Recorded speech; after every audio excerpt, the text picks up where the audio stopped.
Shalom Ubrahá. Estamos próximos já à noite do Seder.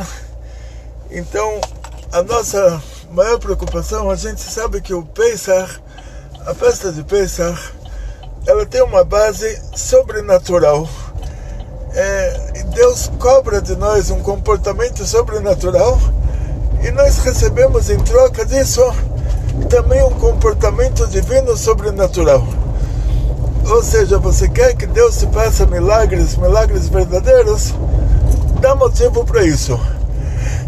Na primeira festa de Pesach, há 3.332 anos atrás, que por incrível que pareça, o Shabbat Gadol, o Shabbat antes de Pesach caiu na mesma data que o nosso Shabbat Gadol, e naquela primeira festa de Pesach, Deus falou para cada judeu não sair de casa e pediu para ele fazer uma coisa que é pegar o Deus do Egito, que era um carneirinho, e amarrar 4 dias no pé da cama. E todo mundo pergunta, na hora que os judeus lá eram milhões, na hora que os judeus compraram todos os carneirinhos, e cada um comprou o carneirinho para amarrar ele no pé da cama 4 dias, e depois desses 4 dias fazer shritá, matar o Deus do Egito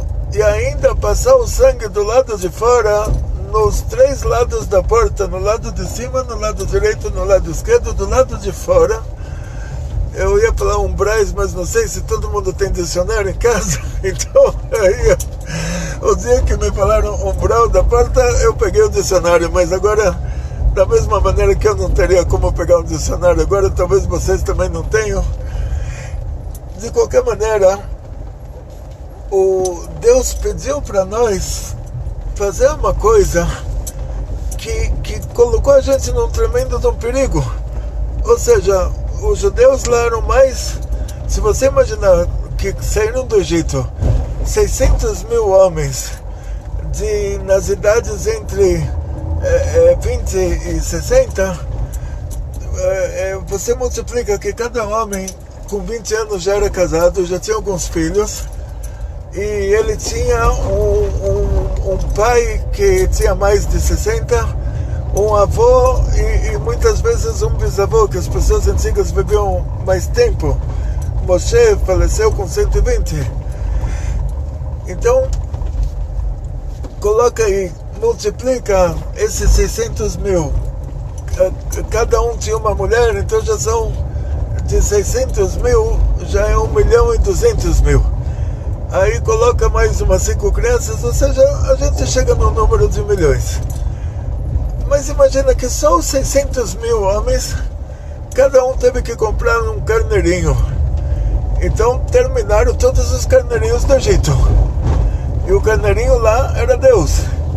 Então uma pessoa queria rezar, ele ia comprar lá um Deus, ele vai pro mercado comprar um carneirinho e falar, olha, não tem mais, porque os judeus compraram todos os carneirinhos. Você quer um carneirinho para rezar para ele? Então vai na casa de um judeu, pede para ele te vender. O egípcio chegava na casa do judeu e falava, olha, o meu Deus aí que você comprou, eu quero comprar ele de volta, não importa quanto você pediu, eu te pago. O judeu falava, desculpa, não vou poder te vender nem por $1 milhão. Por quê? Porque Deus falou para mim matar o seu carneirinho, fazer dele um churrasquinho, para que Deus mate os primogênitos do Egito, que isso inclui o seu filho também, por causa que vocês não estão deixando a gente sair para fazer uma festa. Então, imagina um egípcio nessa situação. Os egípcios, eles eram numerosos, eles tinham um exército, e o Egito era os Estados Unidos da época. Era o maior exército da época, era o maior povo, era o povo mais rico, mais bem equipado. Então, nós temos motivo para eles falarem, peraí, o que está acontecendo aqui? Temos motivo para eles que eles poderiam nos matar. E Hashem fez um milagre sobrenatural, que não só que eles não nos mataram, mas também que eles deixaram a gente sair do Egito e teve lá a praga dos primogênitos, que o Egito inteiro, a estrutura do Egito eram os primogênitos, diferentes de hoje. Hoje o único lugar que você vai ver que isso é importante é num país que tem uma monarquia. Então, tipo, na Inglaterra, o filho que nasce primeiro vai ser o rei. Na Arábia Saudita, o filho que nasce primeiro vai ser o rei. Mas mesmo assim eles ainda têm lá outros critérios que não é só nascer primeiro. Então imagina no Egito Antigo que eles não tinham outros critérios, que era uma coisa automática, e não era só o filho do faraó que iria ser o faraó, mas o filho do sapateiro iria herdar a sapataria, o filho do marceneiro iria herdar a marcenaria, e sempre era o primogênito. O que nasceu em segundo lugar já ia ser o peão dele, vamos dizer assim, ia ser o funcionário. Então esse irmão mais velho, esse primogênito no Egito, era a única pessoa que o pai investia na educação dele, que o pai ensinava para ele todos os segredos da profissão. O pai falecia, ele herdava o negócio. Então os primogênitos, eles eram os intelectuais do Egito, eles eram a elite do Egito. Hoje em dia não existe mais isso, a estrutura mundial não é montada mais dessa forma, mas na época antiga era montada dessa maneira, e só sobrou para nós hoje como exemplo os reis, os países que ainda têm monarquia. E mesmo assim é um exemplo meio frágil, porque você vai ver em muitos países que têm monarquia, muitas vezes não é o primeiro filho que herda a monarquia, por 1001 motivos que antigamente não existiam. Quer dizer, antigamente não importa, o cara era adequado, não era adequado, o primogênito do rei é rei, o primogênito do marceneiro é marceneiro, o primogênito do médico é médico. Cada um iria suceder o próprio pai, iria ser o sucessor do pai. E agora os judeus falam: a gente comprou o carneirinho, compramos o seu Deus, a gente vai matar o seu Deus. E eles fazem isso ainda de uma maneira bem, com toda a publicação. Não só que matou o carneirinho, ainda espirrou o sangue do carneirinho lá do lado de fora, do lado de cima, do lado direito, do lado esquerdo da porta, para todo mundo ver. E nós fizemos lá uma mitzvah que arriscamos a vida para fazer essa mitzvah, e Hashem, em troca disso, nos tirou da escravidão.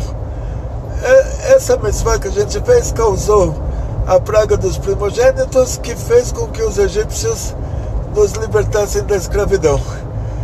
Agora a gente chega no Leil HaSeder, também na mesma situação. Essa festa de Pesach coloca a gente numa situação, se uma pessoa te traz um presente no meio do Pesach, você tem que falar: olha, eu não sei o que você está me trazendo, mas saiba que se é comida e não é uma fruta fresca, se é uma comida já processada, eu não sei como ela foi feita, eu não posso aceitar esse presente. Eu não posso ter hametz, não posso ter um derivado de nenhuma categoria de trigo, de aveia, de centeio, de espelta, de cevada. Não posso ter nenhum derivado disso na minha casa. Você tem que chegar no trabalho e falar: olha, essa quinta-feira, quinta, sexta, é Yom Tov. A gente tem o atestado no site da ONG, quem precisa de um atestado oficial com CNPJ, tudo. E no nosso site tem o atestado www.rabinogleiber.com. Vai estar aqui, acho que no vídeo aparece já o site. E lá tem no calendário, sessão de calendário e festas judaicas, tem o atestado para se liberar do trabalho nesses dias.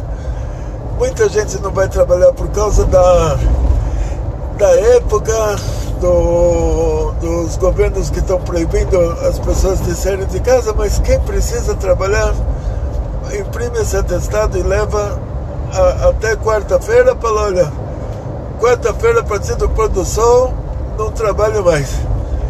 Então a gente passa por cada uma, mas quanto pior a gente passa por ter que cumprir uma festa judaica, maior o milagre que Hashem faz para nós, por termos cumprido essa festa judaica. E agora, o nosso assunto de hoje é a Keará do Leil HaSeder. E nessa Keará nós temos 6 sinais, de acordo com a tradição do Chabad. Desses 6 sinais, 2 eles são exatamente iguais, então eles se tornam 5. Então, fora as matzot e o vinho, que o vinho, se você não tiver na sua cidade, você pode fazer o suco de uva que a gente recomenda no nosso site, com a receita do Rebbe Avraham Arbeter, que ele é um mashgiach da fábrica de vinhos Geffen, que nós agradecemos a ele pela receita. E matzot, se você não tiver na sua cidade, então não faz outra coisa no lugar das matzot, porque a pior coisa no Pesach é comer pão. Então, se a matzá não é kasher le Pesach, você está comendo pão em Pesach, e comer pão em Pesach é a pior coisa que você poderia fazer em Pesach. Então, se não tem matzot, faz sem matzot. E vinho, se não tem vinho, você faz aquele suco de uva que a gente ensina no site, e ele é considerado um vinho pela Torá. E chegamos na Keará. Vamos arrumar a Keará. Então na Keará você vai colocar um ovo. Israel está faltando ovo agora, não sei o que aconteceu lá, é que a gente não acompanha o noticiário, mas por causa do problema aí da epidemia, tem problema lá, não estão conseguindo ovos. Mas no Brasil, se você está ouvindo a nossa aula em português, quer dizer, provavelmente você mora no Brasil, menos provável que você mora em Timor-Leste, na Indonésia, que lá eles falam português também, menos provável que você mora em Moçambique, menos provável que você mora na Angola, mesmo que na Angola tem Bet Chabad. E não só que tem Bet Chabad, contar para vocês uma história muito engraçada. Eu estava no Congresso Rabínico Internacional, antes da gente viajar, pediram para cada um de nós mandar 5 fotos, iriam ter 25 mil fotos, porque eram 5 mil rabinos vezes 5 fotos. E cada um mandou 5 fotos. Eu mandei uma foto que eu estava distribuindo vinho estava distribuindo para Pesach, vinho e matzot. E por incrível que pareça, eu coloquei lá São Paulo, Taubaté, e eles tinham aberto o Bet Chabad em São Paulo de Luanda, na África, na Angola, e na hora que viram São Paulo, Taubaté, eles imaginaram, só pode ser o São Paulo de Luanda, porque o nome desses Taubaté, onde pode ter uma cidade com o nome desses, a não ser na África. Então na prática ficou assim, me colocaram as minhas fotos, eles abriram um novo Bet Chabad em São Paulo de Luanda, e na hora que começou o filme lá no Congresso, estão lá 5 mil rabinos olhando, e aparece lá o nosso novo Bet Chabad, Angola, e aparece a minha foto distribuindo as matzot. Então, assim eu fiquei sabendo que tem Bet Chabad na Angola, primeira coisa, né? Fiquei muito feliz, fiquei emocionado que eu vi que eu já estava lá distribuindo matzot. Até me emocionou, até me senti realmente lisonjeado. E na prática, se você está me ouvindo, pode ser que você esteja na Angola também, por causa disso. Ou seja, na Timor-Leste eu imagino que você não esteja, em Moçambique também não, mas Angola tem Bet Chabad, então deve ter judeus lá, ou pelo menos turistas israelenses, não sei todos os motivos que levam a abrir um Bet Chabad. De qualquer maneira, voltando para o nosso assunto, a maior parte do nosso país não tem carne kasher. Ou seja, tem em São Paulo, tem em outros lugares, mas vamos dizer assim, se você é um judeu que você está morando num lugar no Brasil que não tem carne kasher, e um dos itens da Kiara do Leila Seder, ele se chama Zeroa. Um desses 6 itens, e esse item, a Zeroa, a gente costuma, os faradim costumam colocar um pedaço de carneiro, os Ashkenazim, Chabad pelo menos, a gente costuma colocar um pescoço de galinha, a gente até tira a carne do pescoço para não parecer que estamos fazendo um sacrifício de Pesach, sendo que esse pescocinho ele é assado. Então essa zeroa, que tem que ser um pescoço de galinha, de acordo com a nossa tradição, ela tem que ser um pescoço de uma galinha kasher. E se você não tem uma galinha kasher na sua região, se você não tem um shochet, se você não tem um comércio que venda carne kasher, então você não vai colocar o pescoço de galinha de uma galinha que não é kasher. O que você vai fazer? A Gemara fala sobre esse assunto e tem uma opinião até que pode se colocar um peixe, e você só vai usar essa opinião nesse caso que é o caso que você não tem essa galinha kasher. Ou seja, não tem galinha kasher, então coloca um peixe. E qualquer coisa, se precisar da fonte onde isso está escrito, pode me escrever, eu mando a fonte. Mas esse é o psak em relação a isso. Quer dizer, galinha tem no Brasil inteiro, então ovo de galinha não é problema, vocês conseguem. Aonde não tem galinha kasher,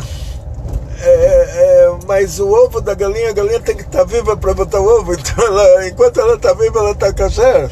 Ela só deixa de ser kasher na hora que ela morre, se ela não passa por um abate kasher. Ou seja, o que acontece na prática é assim: contam que o Rabbi Heskel de Praga e o Baal Shem Tov, eles estavam conversando sobre um assunto muito profundo, uma história hassídica. Aparece uma velhinha com uma galinha e ela pergunta se a galinha está kasher. O Baal Shem Tov, ele fala: olha, eu estou vendo o Ruach Ta'ara, estou vendo o espírito puro pairar sobre a sua galinha, então quer dizer que ela está kasher. O Rabbi Heskel de Praga, ele falou: não, tem que explicar na galinha o motivo que a galinha está kasher, verificando quem fez a shchita e como foi feito o corte e tudo. De qualquer maneira, o que a gente aprendeu daqui é o seguinte: que quando o animal morre, se é feito dele um abate kasher, vai pairar sobre ele um espírito puro, e aí a gente, comendo essa galinha, nós conseguimos elevar essa galinha para cima, e ela subindo, ela leva a gente para cima também. Então você come essa galinha, você fala uma brachá, você come ela com a intenção de ter força para servir a Deus. Não só que você eleva essa galinha, ela também te eleva, mas isso no caso que tenha sido feito a shchita kasher. No caso que não tenha sido feito a shchita kasher, vai pairar sobre ela um espírito impuro, e esse espírito impuro vai te puxar para baixo. Você não vai conseguir fazer isso subir, isso vai ficar amarrado lá embaixo, até o dia que Deus já tiver a Geulah, a Mashiach, e Deus tirar todo o espírito impuro da terra, e aí todo o lado mal desaparece, e isso também. Então, quer dizer, comer um animal que não foi feito nele um abate kasher, ou um animal impuro, alguma coisa assim, que seria assim, os animais que não são kasher por outros motivos, por serem animais impuros, ou um animal puro que não passou por um abate kasher, você está se metendo com assuntos espirituais negativos. Deus me livre, não vale a pena. Então, nos lugares que não tem galinha kasher, aí a gente vai para a Gemara, a gente encontra uma opinião que pode ser um peixe também, que um desses dois cozidos que tem que estar sobre a Kiara, um deles pode ser um ovo, o outro pode ser o peixe. Isso é uma opinião da Gemara que ela não chega nem no Shulchan Aruch, mas que só é aplicada num caso que realmente você mora num lugar que não tem galinha kasher. E voltando um pouco para esse assunto da Kiara, então você tem o zroa, que teria que ser esse pescoço de galinha, que ele vem lembrar para gente o Korban Pesach, e ele também vem lembrar para gente que Deus nos tirou do Egito com zroa netuyá, com o braço forte. Então, no caso que não tem galinha kasher, então coloca aí um pedaço de peixe. Aí já, se o peixe tem que estar assado, a zroa é um pescoço de galinha assado, então coloca lá um peixe assado. Vamos fazer da mesma maneira. A beitzá, o ovo, vai representar o Korban Hagigah, que era um sacrifício que tinha que se fazer, o sacrifício da festa, para o churrasco da festa.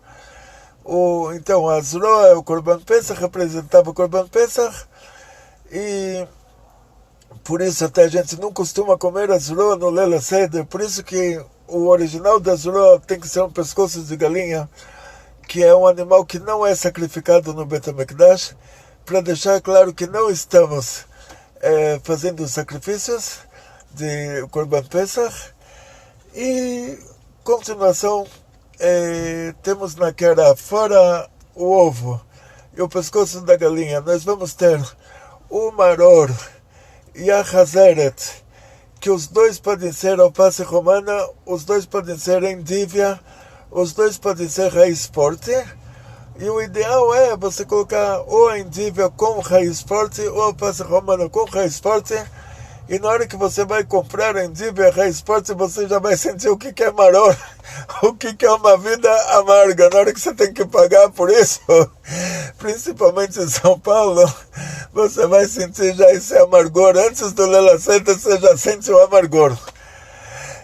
Continuação. Então temos já 4, dos quais 2 são o mesmo. Então temos a zroa, que é o pescoço de galinha. Se você não tem galinha kasher, faz um peixe assado. Temos o beitzá, que é o ovo. Temos então a hazeret e o maror, que é a endívia com a raiz forte. E vamos lá, aqui que está faltando haroset. Haroset, ele é como uma... Lembra para nós o cimento que era usado, que os judeus no Egito, na escravidão, eles misturavam o barro com palha. Aquela argamassa lembra para nós isso, da escravidão. E a gente vai ter um carpaz, que o carpaz ele pode ser uma cebolinha, ou ele pode ser uma batata assada, e ele tem que ser do tamanho menos de um kazait. Kazait é o tamanho de uma tâmara antiga, que é equivalente hoje ao tamanho de uma caixinha de fósforos. Por que tem que ser menos de um kazait? Porque a gente não vai poder falar brachá haroná para ele. E o motivo do carpaz tem 2 motivos para isso. Vai ter um motivo para as crianças perguntarem o que está acontecendo aqui, porque toda a Haggadah vai ser uma história que eu vou contar para as crianças, porque eles me fizeram uma pergunta. Eles perguntaram por que essa noite é diferente de todas as outras. Nenhuma noite a gente precisa pegar uma batatinha ou uma cebolinha, mergulhar ela na água com sal, e para isso a gente tem que fazer netilat yadayim, porque pelo judaísmo, se você vai comer uma coisa molhada, você tem que fazer netilat yadayim sem brachá, e a criança vai ficar espantada. Ele vai falar: a gente não faz isso nenhuma noite. Porque hoje a gente faz 2 vezes. Que a gente mergulha o carpaz no Mei Melach e depois o maror no haroset. Então, o carpaz, outro motivo dele é que na hora que você vai comer o carpaz, você tem que pensar no maror. Porque uma erva como o maror, que é uma erva tão amarga, é uma dúvida se é permitido você falar uma brachá para comer ela. Porque uma coisa muito amarga já não é considerada uma coisa comestível. Você não convida alguém para sua casa para comer um maror com você.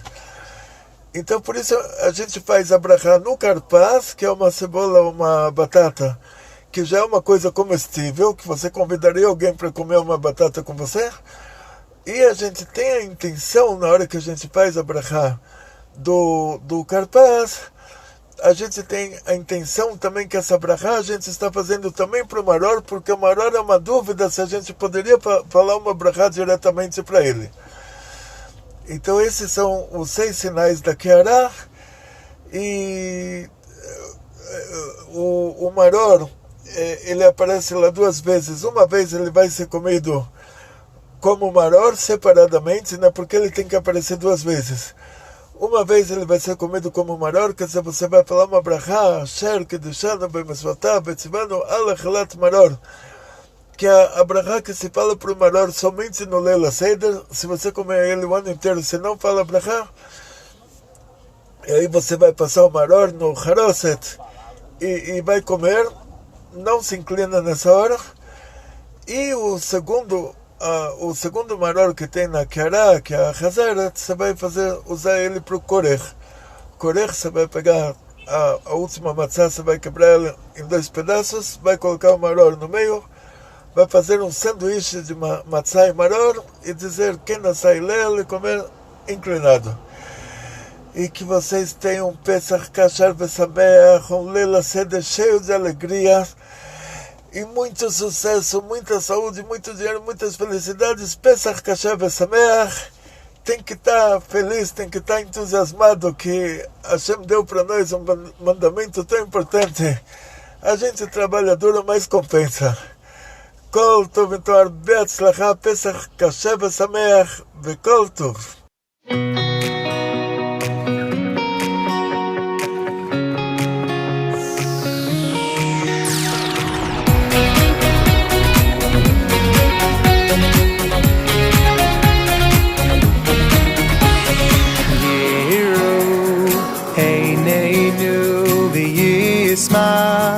Libeinu v'sader nafsheinu v'shuoscha b'emes b'mar l'tzion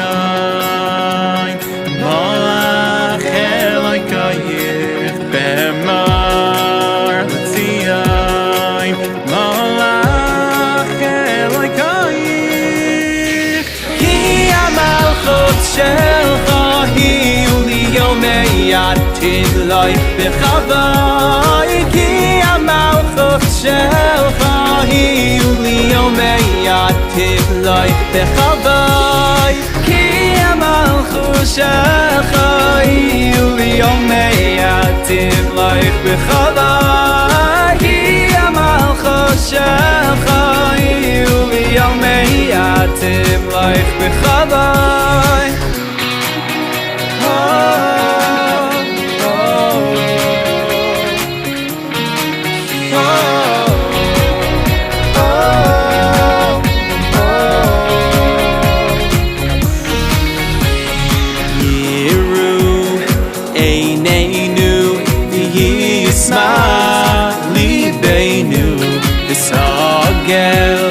nafsheinu v'shuascha b'emes b'mar l'tzion malach Elokeich b'mar l'tzion malach Elokeich ki ha'malchut shelcha hiu liyomei atin loich b'chavai ki ha'malchut shelcha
bechava